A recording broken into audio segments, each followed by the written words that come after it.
Hi Chetan గారు. Hello madam. Chetan గారు, ప్రొఫెషన్‌ని బట్టి కూడా మోకాళ్ళ నొప్పులొస్తాయా? ప్రొఫెషన్‌ని బట్టి మోకాళ్ళ నొప్పులు ఒక్కటే కాదు. హ్మ్.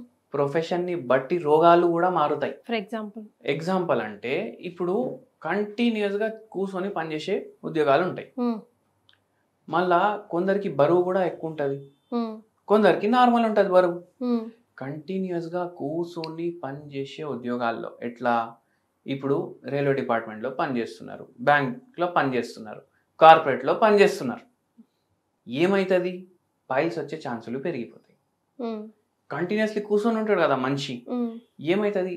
ఏవైతే వెయిన్స్ ఉంటాయి కదా మన బాడీలో, రక్తనాళాలు, హ్మ్. అవి కిందికి లాక్కుపోతాయి. హ్మ్. ఎట్లా? గ్రావిటీ వల్ల అవి కిందికి లాగుడు వల్ల ఈజీగా పైల్స్ వచ్చే ఛాన్సులు ఉంటాయి. హ్మ్. ఒక్కటెక్కడ కూర్చొని ఉంటున్నారు ఇల్లు.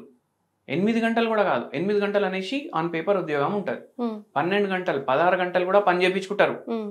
ఆడు మనకు 2 లక్షల జీతం ఇస్తుండంటే 10 లక్షల పని చేపిస్తాడు. అవునా కాదా? హ్మ్. హ్మ్. ఏమవుతుంది? ఇట్లా పైల్స్లు అవి రావడం అవుతుంది. అవే కాకుండా వెరికోస్ వెయిన్స్ కూడా వచ్చే ఛాన్సులు ఉంటాయి. ఎందుకంటే ఫిజికల్ యాక్టివిటీ లేదు కదా. హ్మ్. అక్కడ కూడా గ్రావిటీ పుల్ చేస్తుంది కదా బ్లడ్ని. హ్మ్. హ్మ్. అట్లా అవుతుంది. అట్లనే ఏందంటే ఇప్పుడు మీరు మోకాళ్ళ నొప్పుల గురించి అడిగిరు కదా. హ్మ్. టీచర్లు ఉంటారు కదా, హ్మ్. 8 పీరియడ్లు ఉంటాయి ఒక్క రోజులో స్కూల్లో. అవునండి. పిల్లలు ఎట్లుంటారు? కూర్చొని ఉంటారు. హ్మ్. ఇప్పుడు మన దాంట్లో చూడండి, మన పూర్వీకులు ఎప్పుడైతే ఇండియన్ ఎడ్యుకేషన్ సిస్టమ్ ఏదైతే ఉండే, అంత మంచి ఎడ్యుకేషన్ సిస్టమ్ ఏది కాదు. హ్మ్. అంటే గురుకుల్లకు పోయి చదివి, గురు భక్తి, గురు సేవ ఇట్లా ఉండే అన్ని. హ్మ్. అంటే పెద్దవాళ్ళకి రెస్పెక్ట్ కూడా చేయడం గురువు నేర్పిస్తుండే. లైఫ్ ఎట్లా లీడ్ చేయాలి అది కూడా నేర్పిస్తుండే, చదువులు కూడా చెప్తుండే. ఇప్పట్లాగా కార్పొరేట్ చదువులు కాదు. అప్పుడు ఏంది? గురువు కూడా కూర్చొని ఉంటుండే. పిల్లలు కూర్చొని అన్నా ఉంటుండే, నిల్చొని ఉంటుండే. కానీ గురువు నిల్చొని పాఠాలు చెప్పేది లేకుంటుండే. అవునా కాదా? అవునండి. రోగాలు ఇట్లా వస్తుండేనా? ఇప్పుడు మొత్తం రోజు 8 గంటలు నిల్చొని చెప్పాలి. హ్మ్. 8 గంటలు నిల్చుంటుండ్రు మనిషి అంటే 1 గంటలో 60 నిమిషాలు ఉంటాయి. హ్మ్. అంటే 8 గంటల్లో ఎన్ని నిమిషాలు ఉంటాయి? 6 8 48, 480 నిమిషాలు ఉంటాయి. 480 నిమిషాలు ఒక 90 కిలో ఉన్న మనిషి అట్లనే నిల్చుంటుండంటే 90 కిలోల ఒక 80 కిలో భారం వాన్ మోకాల మీదనే పడుతుంది. హ్మ్. ఏమైతుంది? అవునా కాదా? అంతే కదండి. మీరు చూడండి, ఈ స్టాండింగ్ ఉద్యోగాలు, ఈ టీచర్లు ఉండొచ్చు, హ్మ్. లేదంటే ట్రాఫిక్ వాళ్ళు ఉంటారు, హ్మ్. ట్రాఫిక్ పోలీస్ ఉద్యోగం చేసేటోళ్ళు ఉంటారు. హ్మ్. వాళ్ళు కూడా మొత్తం రోజు ఆల్మోస్ట్ నుంచొనే ఉంటారు. నిల్చొని ఉంటారు. హ్మ్. ఇటువంటి రోగాల్లో మళ్ళా సూపర్ మార్కెట్లలో పనిచేస్తారు సేల్స్ వాళ్ళు, హ్మ్. బట్టల షాప్లో పనిచేస్తారు సేల్స్ వాళ్ళు. ఈ సేల్స్ చేసేటోళ్ళు మొత్తం రోజు నిల్చొని వాళ్ళ మోకాళ్ళ గుజ్జు ఖరాబ్ అవుతుంది. హ్మ్. అట్లనే ఇంకోటి, హౌస్ వైఫ్లు ఉంటారు. హ్మ్. అందరికీ తిండి టైంకి కావాలి, హ్మ్. దానికోసం టైంకి లేవాలి, 2-3 గంటలు బ్రేక్ఫాస్ట్ ఉండాలి, హ్మ్. మళ్ళీ దాని తర్వాత అయింది లంచ్ కూడా ఉండాలి, హ్మ్. మళ్ళీ డిన్నర్ టైంలో మధ్యాహ్నం చేసేది తినం మేము, హ్మ్. మాకు నైట్ మళ్ళీ సపరేట్ చేయాలి, మళ్ళా నిల్చొని మళ్ళీ పని చేయాలి. హెల్ప్ ఎవరు ఉండరు. ఓకే. పిల్లలు హెల్ప్ చేయరు, మొగుడు హెల్ప్ చేయరు, ఎవ్వరు హెల్ప్ చేయరు. 9 గంటలు నిల్చొని పని చేస్తున్నారు కదా. సరే, ఇది పోనివ్వండి. కొందరు ఎట్లా? స్కూల్లో టీచర్, కాలేజ్లో లెక్చరరో, ప్రొఫెసరో, అసిస్టెంట్ ప్రొఫెసరో, హెచ్ఓడినో, హ్మ్. మళ్ళీ ఇంటికి వచ్చి ఉండాలి. హ్మ్. అక్కడ ఒక 7-8 గంటలు, మళ్ళీ ఇంట్లో 3-4 గంటలు, అంతేనండి. 12 గంటలు నిల్చొనే ఉండాలి మనిషి. మళ్ళీ ఫిజికల్ యాక్టివిటీ, ఇప్పుడు ఒక పేషెంట్కి ఇట్లనే ఉండే హాలత్, ముఖాలు మొత్తం ఖరాబ్ అయినాయి, 58 ఏజ్ ఉండే, ఆపరేషన్ చేయించుకోవాలన్నారు. మనం అన్నాం, ఏమైనా ఫిజికల్ యాక్టివిటీ ఉందా అంటే, నొప్పులు ఉన్నాయి, ఫిజికల్ యాక్టివిటీ ఎట్లా చేయాలి? వాళ్ళ మొగుడు అరే మొత్తం రోజు ఫిజికల్ యాక్టివిటీ అని అంటుంది. వాళ్ళ ఆయన ఏమో అరే మొత్తం రోజు ఫిజికల్ యాక్టివిటీ చేస్తుంది, ఇంత వండుతుంది, ఇంత స్కూల్కి పోతుంది, ఇవన్నీ చేస్తుంది. అయితే మనం చెప్పినాం, నిల్చొని పని చేయడం, కూర్చొని పని చేయడం ఈక్వల్ అంటాం.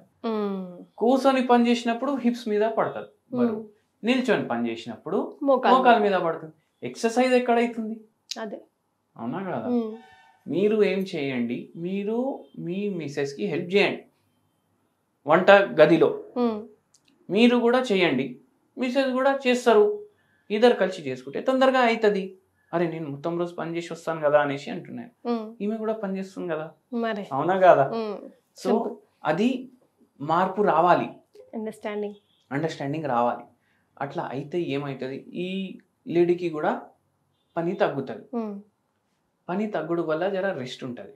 ఒక 3 గంటలు రెస్ట్ పెరిగింది అనుకోండి, దాంట్లో 1 గంట ఫిజికల్ యాక్టివిటీ అయిపోతుంది కదా, అవునా కదా? అవునండి.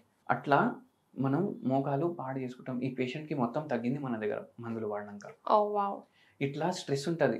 ఒకసారి అర్థమైపోతుంది పేషెంట్కి ఉంది స్ట్రెస్, అది ఆలోచిస్తున్నారు కానీ చెప్పుకోవట్లేదు. ఇప్పుడు ఒక్కొక్కసారి ఎట్లా పేషెంట్ ఏమైనా స్ట్రెస్ ఉందా అంటే ఫుల్ స్ట్రెస్ ఉంది సార్ అనేసి అంటారు. పక్కున్న వాళ్ళ ఆయన కానీ వాళ్ళ అత్తయ్య కానీ ఏం స్ట్రెస్ లేదు ఈమెకి, ఏం స్ట్రెస్ లేదు అనేసి చెప్పేసి అంటే చెప్పేటోనికి చెప్పనివ్వరు. సో అట్లా మనకు స్ట్రెస్ ఉంటది, అదే నడుస్తుంది మైండ్ లో. మళ్ళీ ఈ ఆక్యుపేషనల్ ఫ్యాక్టర్స్ ఉంటాయి, ఇవన్నీ అయి ఇట్లా మోకాలు నొప్పులు వస్తాయి. ఈ పేషెంట్ కి నడవడానికి కూడా రాకపోతుండే, బరువు కూడా జర ఎక్కువ ఉండే. మళ్ళా మోకాళ్ళ నొప్పికి సర్జరీ చేయించుకుంటే బరువు ఎక్కువ ఉండడం వల్ల దేవుడు ఇచ్చినవే పాడైనాయి, అవి పాడుగావా చెప్పండి, మళ్ళా చేయించుకుంటారా? లేదు కదా. మనం బాడీ ఫిట్ పెట్టుకోవాలి. దానికి ఓన్లీ మన కోఆపరేషనే కాదు, ఇంటోళ్ళది కూడా కోఆపరేషన్ ఉండాలి. ఏమన్నా మంచి హోమ్ రెమెడీ సజెస్ట్ చేస్తారా? హోమ్ రెమెడీ, నేను మంచి హోమ్ రెమెడీ చెప్తాను మీకు. నేనేం చెప్తా అంటే మీరు క్యాలెండులా టీ తాగండి అంట. పేరు వినడానికి ఎంత విచిత్రంగా మంచిగా ఉంది కదా, ఇంగ్లీష్ పేరు ఉంది క్యాలెండ్యులా టీ. క్యాలెండ్యులా టీ తాగమని చెప్తాను. తయారు చేసుకోవాలా కొనుక్కొచ్చుకోవాలండి? కొనుక్కుంటే 8,000 పెట్టుకోవాలి, తయారు చేసుకుంటే 20 రూపాయలకి తయారైతుంది. అరేవా, ఎలా? క్యాలెండ్యులా ఏంది అంటే హోమియోపతిలో కూడా వాడతాం. ఓకే.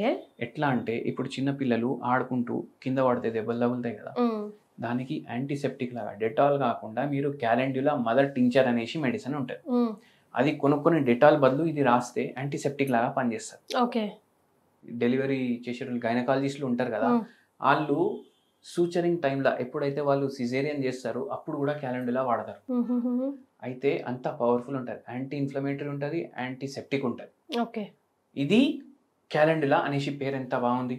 ఇప్పుడు మనం దీపావళి వచ్చింది, దసరా వచ్చింది, ఉగాది వచ్చింది, పండగ వచ్చింది, మనము దండాలు కడతాం కదా, పూలదండలు. ఏ పూలదండలు అవి?